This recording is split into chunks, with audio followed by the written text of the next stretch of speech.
उत्तरांचल नामा में आप सभी का स्वागत है। मैं हूं शक्ति प्रकाश श्रीवास्तव। कई अर्थी बयान ब्रजभूषण के।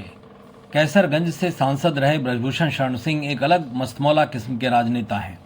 चर्चित मुद्दों पर बयान देना उनकी आदत में है। इन दिनों मीडिया में सुर्खियां बटोर रही अयोध्या राम मंदिर चढ़ावा में चोरी का मामला, इस पर भला वो कैसे चुप रहते। राम मंदिर आंदोलन में बढ़ चढ़कर हिस्सा लेने वाले ब्रजभूषण शरण सिंह ने इस मुद्दे पर ऐसा बयान दिया है जिसके अलग अलग लोग अलग अलग अर्थ निकाल रहे हैं। उन्होंने कहा है कि अगर मैं सच बोलूंगा तो परेशानी में आ जाऊंगा। उनके इस बयान को लेकर सियासी गलियारे में जबरदस्त चर्चा है। दरअसल ब्रजभूषण शरण सिंह की गिनती प्रदेश के रसूखदार और लोकप्रिय राजनेताओं में की जाती है। गोंडा के कैसरगंज से बीजेपी का सांसद रहते हुए उनके ऊपर अंतर्राष्ट्रीय महिला पहलवान विनेश फोगाट आदि कुछ पहलवानों ने यौन शोषण जैसे गंभीर आरोप लगाए थे। सिर्फ आरोप ही नहीं, उनके खिलाफ जंतर मंतर पर विरोध प्रदर्शन तक किया था। इस मामले से उपजे जन दबाव को देखते हुए ब्रजभूषण शरण का लोकसभा चुनाव में बीजेपी ने टिकट काट दिया था और उनकी जगह उनके लड़के कर्णभूषण शरण सिंह को टिकट दिया था। इनकी लोकप्रियता के चलते कर्णभूषण शरण सिंह वहां से विजयी हुए। महिला पहलवानों के विवाद के दौरान ब्रजभूषण कुश्ती महासंघ के अध्यक्ष भी थे। उसी दबाव के नाते उन्हें अध्यक्ष भी गंवानी पड़ी थी, लेकिन उन दिनों भी अपने दिए गए बयानों पर ब्रजभूषण अडिग रहे। उनका मानना है कि जब कर नहीं तो डर कैसा। लेकिन इस दौरान के बयानों में पार्टी के खिलाफ उनकी तल्खी साफ साफ झलकती थी।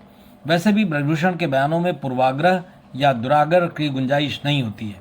कभी वो उत्तर प्रदेश के अति लोकप्रिय और लगातार 2 बार से मुख्यमंत्री का पद संभाल रहे योगी आदित्यनाथ को भी निशाने पर रखने में नहीं चूकते। उन्होंने उनके बुलडोजर की कार्रवाइयों पर कई बार खुलकर टिप्पणी की। ब्रजभूषण का अयोध्या के संतों समेत अगल बगल के लगभग आधा दर्जन संसदीय क्षेत्रों पर जबरदस्त प्रभाव है।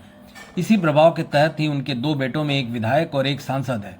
उनकी पत्नी भी सांसद रह चुकी हैं। अयोध्या राम मंदिर में चढ़ावे में चोरी को लेकर जब विवाद गहराया तो उस पर सूबे की प्रमुख विपक्षी दल समाजवादी पार्टी के मुखिया अखिलेश यादव का बयान आया। उसके बाद दूसरे नेता आम आदमी पार्टी के सांसद संजय सिंह मुखर हुए। इनके बयानों के बाद ब्रजभूषण शरण सिंह ने गोंडा में मीडिया से बात करते हुए कहा कि इस मामले में बड़े लोग शामिल हो सकते हैं। उन्होंने कहा, सच बोलूंगा तो बहुत परेशानी में आ जाऊंगा। अभी हमारी हिम्मत नहीं है, समय आने पर बोलूंगा। पूर्व सांसद ने यह भी कहा कि वे बहुत बड़े लोग हैं। राम मंदिर आंदोलन में सक्रिय भूमिका निभाने वाले ब्रजभूषण ने इस मुद्दे पर चुप रहने का इशारा करते हुए कहा कि फिलहाल बोलने की उनकी स्थिति नहीं है। उन्होंने गोस्वामी तुलसीदास की चौपाई का भी जिक्र किया कि जिमि 10 नन महु जीव विचारी, और अपनी स्थिति को अलग बताते हुए कहा कि जो 32 दांतों के बीच कोमल जीव की तरह है।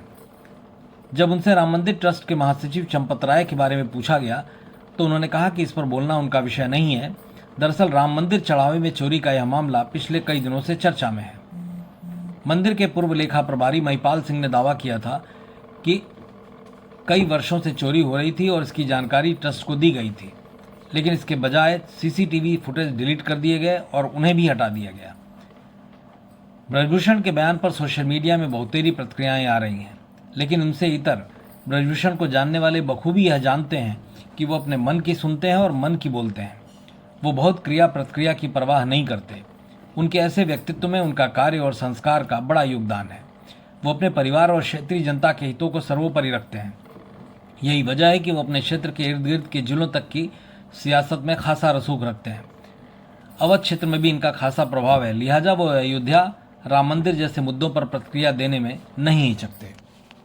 मतलब की बात में आज बस इतना ही। कल फिर मुलाकात होगी इसी समय इसी चैनल पर। तब तक के लिए नमस्कार।